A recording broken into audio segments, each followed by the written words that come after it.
Students, last class में अपन ने innate और एक्वायर्ड इम्यूनिटी इनके बारे में डिस्कस किया था। इन्नेट इम्यूनिटी के बारे में डिटेल से देखा था। उसके बाद एक्वायर्ड इम्यूनिटी यानी उपार्जित प्रतिरक्षा के कैरेक्टर देखे थे। आज अपन एक्वायर्ड इम्यूनिटी या उपार्जित प्रतिरक्षा के टाइप्स देखते हैं। सो एक्वायर्ड इम्यूनिटी, इसका दूसरा नाम भी बताया था आपको, that is adaptive immunity. Adaptation after a change, pathogen से इंटरेक्शन के बाद इम्यूनिटी बूस्टअप होती है, इसलिए इसको एक्वायर्ड इम्यूनिटी या एडप्टिव इम्यूनिटी कहा है। इसको मेनली दो कैटेगरी में डिवाइड किया गया। पहला जो टाइप है इसका that is active immunity, active immunity, और दूसरा टाइप है इसका पैसिव इम्यूनिटी, पैसिव इम्यूनिटी। नाम से पता चलता है, हिंदी में बात करें तो सक्रिय प्रतिरक्षा और अक्रिय प्रतिरक्षा। सक्रिय प्रतिरक्षा क्यों कहा? क्योंकि पैथोजन से इंटरेक्शन के बाद, पैथोजन यानी बैक्टीरिया या वायरस के कांटेक्ट में आने के बाद आपके बॉडी की जो इम्यून सिस्टम की सेल है, एंटीबॉडीज़ है, वो एक्टिवली टेक पार्ट करती है किसको? पैथोजन को रिमूव करने में। तो एक्टिवली यहाँ पे पैथोजन को एक्टिवली रिमूव किया जाता है किसके थ्रू? इम्यून सिस्टम के through. Actively removal of pathogen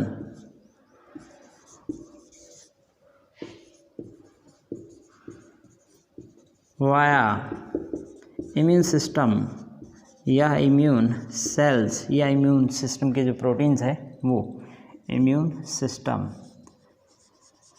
तो पैथोजन बैक्टीरिया वायरस एंटर करने के बाद आपके बॉडी में जो इम्यून सिस्टम की सेल है उसके थ्रू एंटीबॉडी का प्रोडक्शन किया जाता है, या इम्यून सिस्टम की सेल खुद उस पैथोजन को रिमूव करती है, इसलिए इसको नाम दिया है एक्टिव इम्यूनिटी या active immune system. Passive immunity यानी अक्रिय प्रतिरक्षा। पैसिव इम्यूनिटी, यहाँ पर पहले से प्री फॉर्म्ड बनी बनाई एंटीबॉडी आपके शरीर में इंजेक्ट की जाती है, आपके शरीर में डाली जाती है, इसलिए इसको नाम दिया है पैसिव इम्यूनिटी। यहाँ पे आपका बॉडी खुद एक्टिवली टेक पार्ट नहीं कर रहा है, आपकी बॉडी का जो इम्यून सिस्टम है खुद टेक पार्ट नहीं कर रहा, बनी बनाई एंटीबॉडीज बाहर से इंजेक्ट की जाती है आपके बॉडी में। सो प्री फॉर्म्ड यानी पहले से बनी बनाई, pre formed antibodies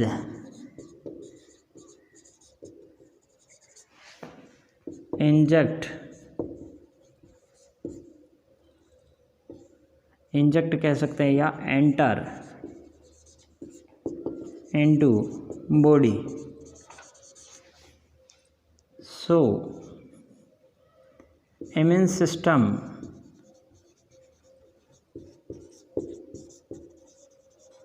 self do not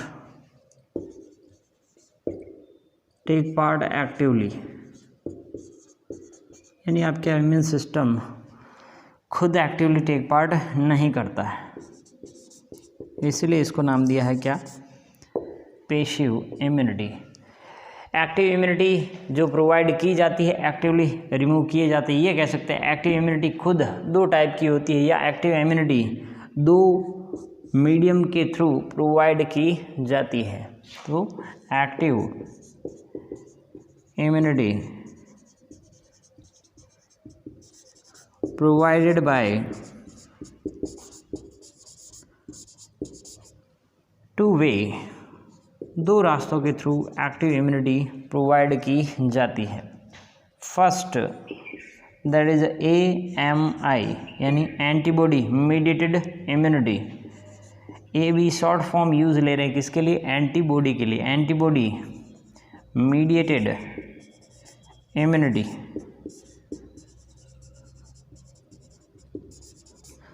इसका दूसरा नाम AMI का ह्यूमरल इम्यूनिटी। ह्यूमरल यानी लिक्विड पोर्शन, जो आपके ब्लड खुद एक क्या है?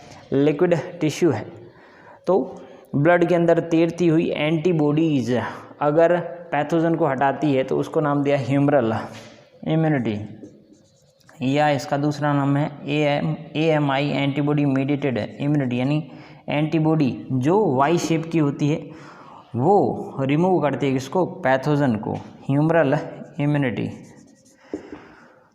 दूसरा जो वे है that is CMI cell mediated immunity, cell mediated immunity,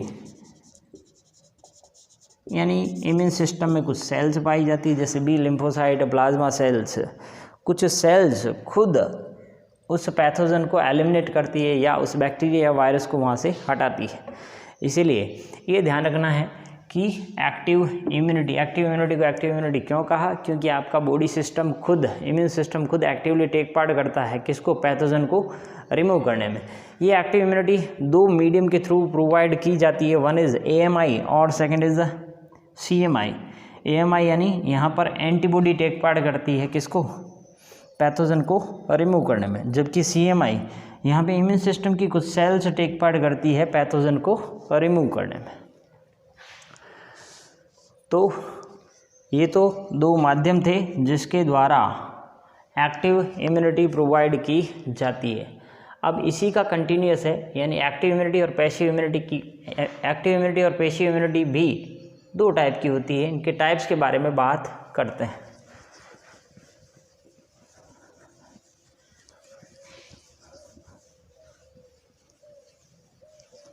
तो पहले बात करते हैं एक्टिव इम्यूनिटी के टाइप्स की।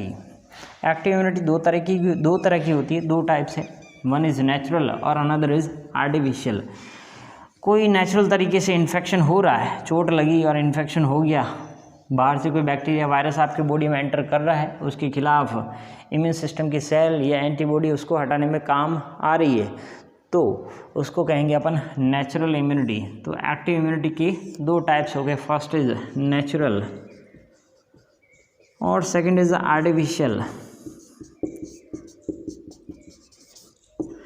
नेचुरल में तो कोई भी इन्फेक्शन होता है, इन्फेक्शन होने के बाद उस जो पर्टिकुलर बैक्टीरिया या पर्टिकुलर वायरस के थ्रू इन्फेक्शन हुआ है उसके अगेंस्ट में आपकी बॉडी की इम्यून सिस्टम की सेल एक्टिवली टेक पार्ट करके उस इन्फेक्शियस एजेंट को हटाती है। तो इस तरीके का इम्यून सिस्टम का जो एग्जांपल है दैट इज़ नेचुरल इम्यूनिटी का एग्जांपल है। नेचुरल तरीके से बैक्टीरिया एंटर करेगा, उसके अगेंस्ट में एंटीबॉडी बनेगी या आपके इम्यून सिस्टम की सेल्स रिमूव करती, जैसे इन्फेक्शन। आर्टिफिशियल के बारे में बात करें तो कल बताया था मैंने वैक्सीनेशन। वैक्सीनेशन है क्या? वैक्सीनेशन आपके इम्यून सिस्टम को बूस्ट करने का आर्टिफिशियल मीडियम है। यानी यहाँ पर तो ओरिजिनल बैक्टीरिया या वायरस एंटर कर रहा था, लाइव बैक्टीरिया। यहाँ पर अपने टाइप्स पढ़े थे वैक्सीनेशन में। कुछ वैक्सीनेशन एटेन्यूएटेड होती है, यानी पैथोजन तो वही है, इन्फेक्शियस पैथोजन तो वही है, लेकिन आर्टिफिशियल तरीके से उसको इंजेक्ट किया जाता है आपके बॉडी में, ताकि आपके बॉडी की इम्यून सिस्टम की सेल बूस्टअप हो जाए और एक्टिवली उस पैथोजन को रिमूव करे। तो वैक्सीनेशन एग्जाम्पल है किसका? आर्टिफिशियल एक्टिव इम्यूनिटी का। तो इसके टाइप्स अपन ने देखे थे, एक तो किल्ड वैक्सीन, दूसरा एटेन्यूएटेड वैक्सीन और तीसरा टॉक्सिन्स। वैसे ही पैसिव इम्यूनिटी भी दो टाइप की होती है, फर्स्ट इज नेचुरल और सेकंड इज आर्टिफिशियल। जैसे कि अभी बताया, प्री फॉर्म्ड एंटीबॉडी बाहर से इंजेक्ट की जाती है या एंटर कराई जाती है। तो ये भी दो तरीके की होती है। आपका बॉडी खुद यहाँ पर एक्टिवली टेक पार्ट नहीं करेगा, बनी बनाई एंटीबॉडी यहाँ पे आपकी बॉडी में इंजेक्ट की जा रही है या डाली जा रही है। तो नेचुरल पैसिव इम्यूनिटी के दो एग्जांपल है, वन इज IgG और अनदर इज IgA। IG शब्द यूज लिया है किसके लिए? इम्यूनोग्लोबुलिन या इसको अपन कह सकते हैं एंटीबॉडी।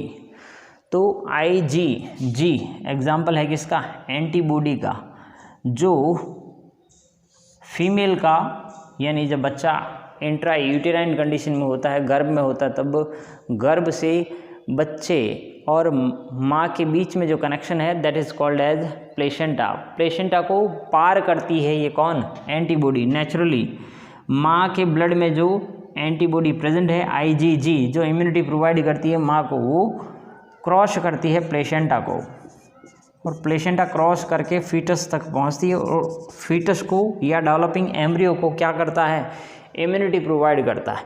तो बनी बनाई एंटीबॉडी इंजेक्ट या जा रही है कहाँ से, माँ के ब्लड से बच्चे तक या डेवलपिंग एम्ब्रियो तक। IgA ये प्रेजेंट होती है, माँ का जो फर्स्ट मिल्क होता है दैट इज़ कोलेस्ट्रम, वो पेशी इम्यूनिटी प्रोवाइड करती है। तो कोलेस्ट्रम में खूब सारी IgA, it is a type of antibody. तो IG इम्यूनोग्लोबुलिन क्या है, एंटीबॉडी है। एंटीबॉडी A IgA कहाँ पहुँचती है, कहाँ प्रेजेंट होती है, इन कोलेस्ट्रम। कोलेस्ट्रम क्या होता है, मदर आफ्टर बर्थ, बेबी के बर्थ के बाद जो माँ का पहला दूध होता है that is called as colostrum. उसमें खूब सारी IgA प्रेजेंट होती है, जो बच्चों में या जो जिस बेबी का बर्थ हुआ उसमें इन्फेक्शन से रोकेगी या उसमें जो भी पैथोजेंस प्रेजेंट है उनको रिमूव करती है। पेशी इम्यूनिटी का जो दूसरा टाइप है दैट इज़ आर्टिफिशियल। इसमें एग्जाम्पल के बारे में बात करें तो दैट इज़ एंटी स्नेक विनम।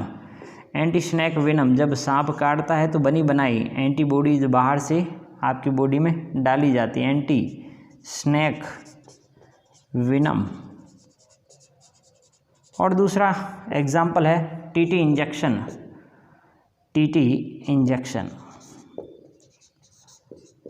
तो टीटेनस बैक्टीरिया के इन्फेक्शन में बाहर से बनी बनाई एंटीबॉडीज़ बाहर से इंजेक्शन के माध्यम से बॉडी में एंटर कराई जाती है। तो ये टाइप्स थे किसके, एक्वायर्ड इम्यूनिटी के। तो ये टाइप्स ढंग से वापस रिवाइज करें और एग्जाम्पल को ध्यान में रखें। अगला जो वीडियो मैं बनाऊंगा वो बनाऊंगा एक्टिव इम्यूनिटी के दो टाइप्स की, मेनली नेचुरल और आर्टिफिशियल। इसके बारे में अपने बात की थी। एक्टिव इम्यूनिटी किन किन मीडियम्स के थ्रू प्रोवाइड कराई जाती है बॉडी में। अभी दो मीडियम पढ़े थे, वन इज CMI और दूसरा था AMI, एंटीबॉडी मेडिएटेड इम्यूनिटी और सेल मेडिएटेड इम्यूनिटी। इनके बारे में अपन डिटेल से देखेंगे। तब तक आप इस वीडियो को ढंग से देखें, पॉज कर करके देखें और रिवाइज करके नोट्स प्रिपेयर करें। Thank you.